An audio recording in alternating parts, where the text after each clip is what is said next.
Hey guys, JJ here from Strengthnu, your fitness and therapy experts. We're going to talk today about a condition called SNU valgum, otherwise known as valgus knee or knock knees.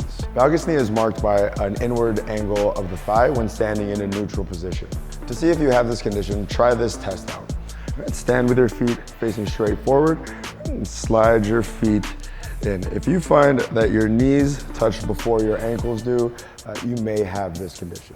Now, depending on how far your knees angle in, if not treated with proper strengthening and therapy, this condition can worsen over time, possibly leading to chronic injury. So if you're knock-kneed by nature, here are some ways to combat the symptoms. So first, let's take a look at the beginning of the kinetic chain, your feet.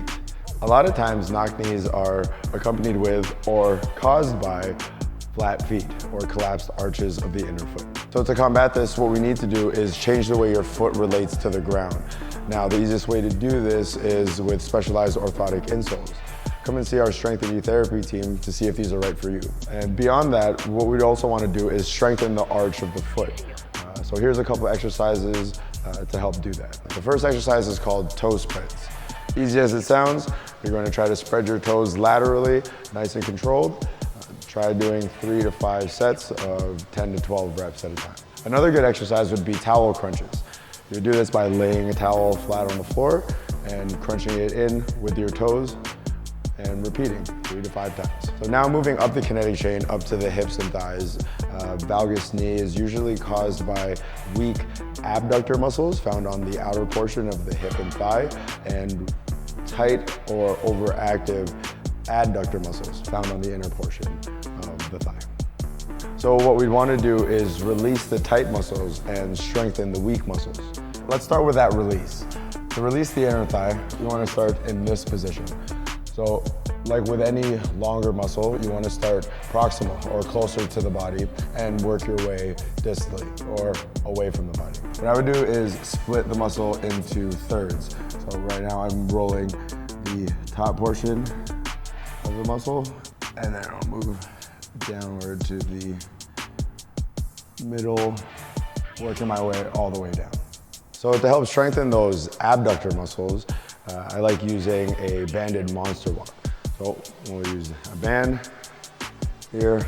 We're gonna place it just above the knee, not falling over.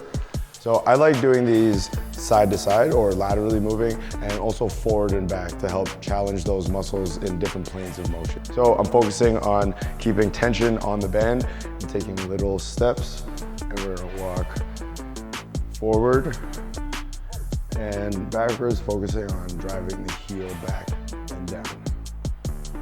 And lastly, we'd want to apply the proper movement cues during exercise.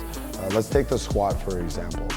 When squatting, like with a lot of floor-based exercises, we want an even pressure around the foot. So I want to introduce the concept of the tripod foot. We want to think of the points of contact as the big toe, little toe, and heel. We want to think grab the ground and screw outward. So gripping the ground with those points of contact will help kind of create that arch of the foot, bring the knee into alignment, and activate the muscles of the outer hip. All right guys, so try all of these to help ease the symptoms of valgus knee or knock knees.